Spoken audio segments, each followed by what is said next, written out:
Escadrille française du Tsar.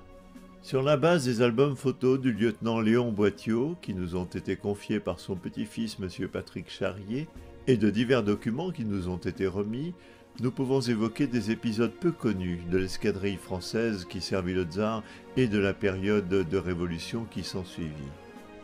Mais tout d'abord, qui est ce lieutenant Léon-Jules Boittiot? Il est né le 2 octobre 1890 à Roubaix. Engagé volontaire le 9 octobre 1907, il est affecté au 1er régiment d'infanterie jusqu'à son passage dans la réserve le 9 octobre 1911. Il devient alors sous-directeur de banque.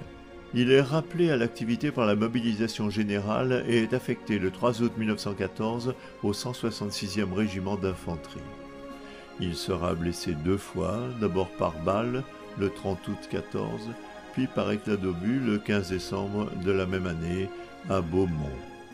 En 1915, il passe dans l'aéronautique militaire comme observateur, et c'est en tant qu'observateur de l'escadrille VB 108 du 13 janvier au 10 avril 1916 qu'il se trouve en instance de départ pour la Russie le 9 mars. Jusqu'en 18, il sera affecté à l'aviation russe. Il poursuivra sa carrière dans l'armée de l'air et deviendra officier de la Légion d'honneur en 1940. Il avait déjà été décoré chevalier en 1923. Grâce à de valeureux officiers, la France a donc aidé son allié la Russie en lui envoyant en 1916 des avions en pièces détachées et des pilotes expérimentés précurseurs de Normandie-Niemen. Au cours de la Première Guerre mondiale, 3 pays alliés d'Europe occidentale effectuèrent des missions militaires en Russie. La Belgique et la Grande-Bretagne lui fournirent chacune un corps d'automobiles blindés. L'engagement de la France comprit plus de 200 officiers, ainsi qu'un millier de sous-officiers et d'hommes de troupes relevant des différentes armes. En 1916, la Russie disposait d'une industrie aéronautique et d'une aviation militaire, mais celle-ci était faible par rapport aux forces en présence. L'année 1916 fut marquée par de pressantes demandes de matériel adressées par le gouvernement russe à ses alliés de l'Entente, et c'est pourquoi la France n'avait pas tardé à envoyer hommes et avions. Le 30 avril 1916, un contrat est signé à Paris par le général Roch, ministre de la guerre, et par le comte Ignatieff, attaché militaire russe. Le gouvernement français mettra à la disposition de son allié, qui les prendra à solde, 10 officiers pilotes et 10 officiers observateurs. Ils combattront en Russie sur des avions français et formeront des pilotes et des observateurs russes. Le détachement aviation de la mission française a pour chef le commandant Berger et il est basé à Kiev où il rencontre dès l'installation quelques soucis car entre le printemps et l'automne, 5 de ses aviateurs sont tués soit au combat soit accidentellement. Un certain nombre de pilotes russes qui servent dans le détachement pour y acquérir une formation supplémentaire, les pilotes Fedorov, Kerelov, Timachev, Vavrishvili, s'y sont parfaitement intégrés. L'un d'eux, dans les colonnes d'un grand journal, a fait l'éloge de l'esprit qui y régnait. On n'aura pas manqué de noter par ailleurs qu'un simple sergent, le nommé Georges Sauce, s'est révélé très doué pour le pilotage. C'est à la suite de 80 reconnaissances opérées avec succès, d'efficaces repérages de tirs, de bombardements à l'arrière des lignes ennemies, de combats aériens menés dans des conditions difficiles, que fin 2016, il reçoit la Croix de Saint-Georges de Russie, ainsi que la médaille militaire, et qu'il est cité à l'ordre de l'armée.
La saison est à la Révolution. Février 1917, la Révolution éclate. Nicolas II abdique, la Russie devient une république, on se fait alors en France bien des illusions. Dans une presse qui veut se donner des raisons d'espérer, on assimile Nicolas II à Louis XVI et le gouvernement Kerensky à la Convention. Les soldats de l'an 2, les soldats russes, ne vont pas tarder à surgir, dit-on. Il suffira de les aider dans le domaine technique pour qu'ils apportent une décisive contribution à la victoire. Il se profile le sentiment d'un parallèle Révolution française et Révolution russe. Le général Nissel remplace le général Jeannin et le chef d'escadron Bordage succède au commandant Berger. Le détachement aviation accueille de nouveaux venus.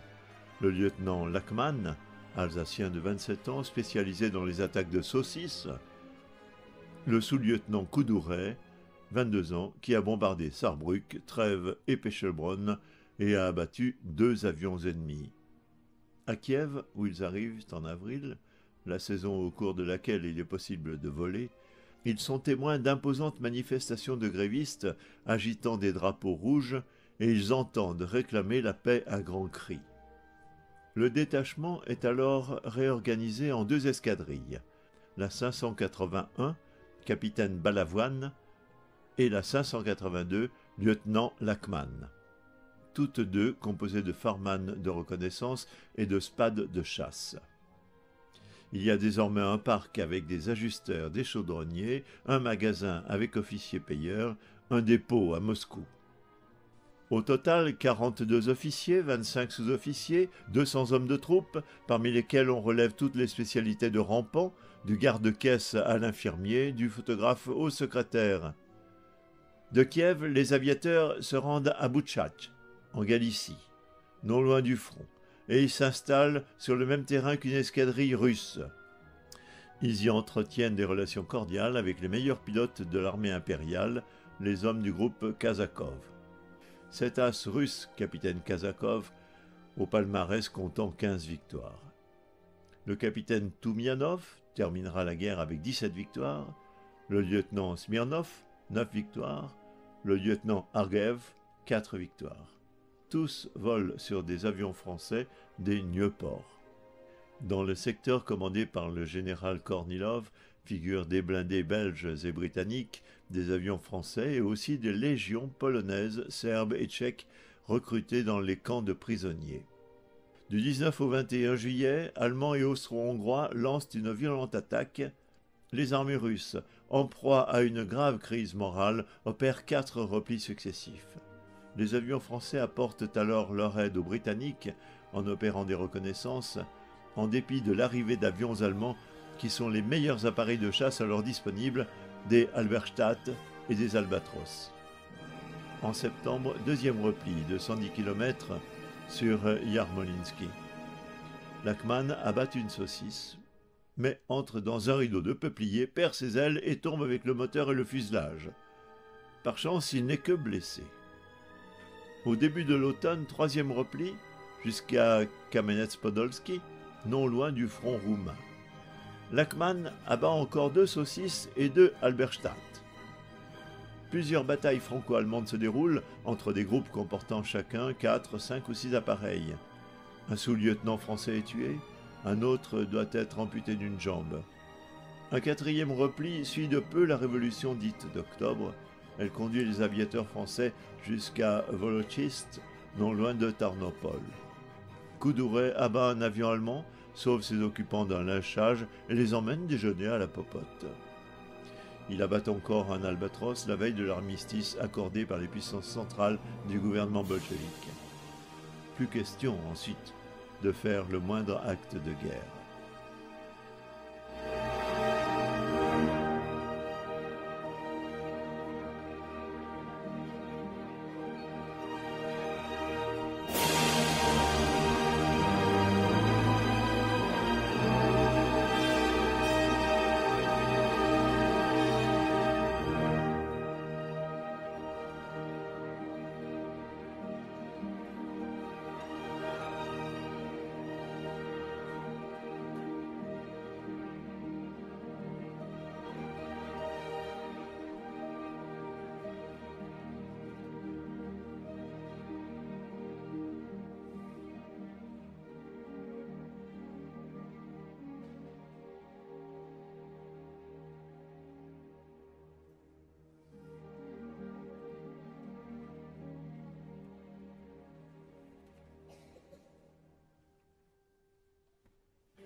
en pleine guerre civile russe. Durant l'année 1918, la mission française demeure par radio en liaison quotidienne avec Paris.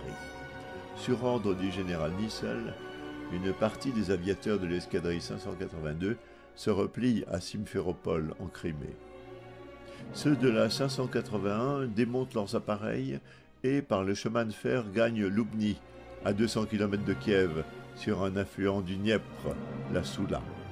En février, les bolcheviks prennent Kharkov et Poltava et leurs trains blindés parviennent à Loubny. Lachmann et Koudouret négocient avec eux, les assurent de la neutralité des Français dans la guerre civile qui ravage la Russie. Mais la question financière devient chaque jour plus aiguë. Alors que les Ukrainiens n'acceptent plus les billets russes, les bolcheviks refusent les billets émis par les Ukrainiens. Koudouret et le lieutenant Murat réussissent à se rendre à Kiev, encore tenus par les Ukrainiens. Le lendemain de leur arrivée, les bolcheviks prennent la ville, maison par maison, et procèdent à des centaines d'exécutions sommaires. Koudouret et Murat ne sont épargnés que parce qu'ils portent des uniformes français.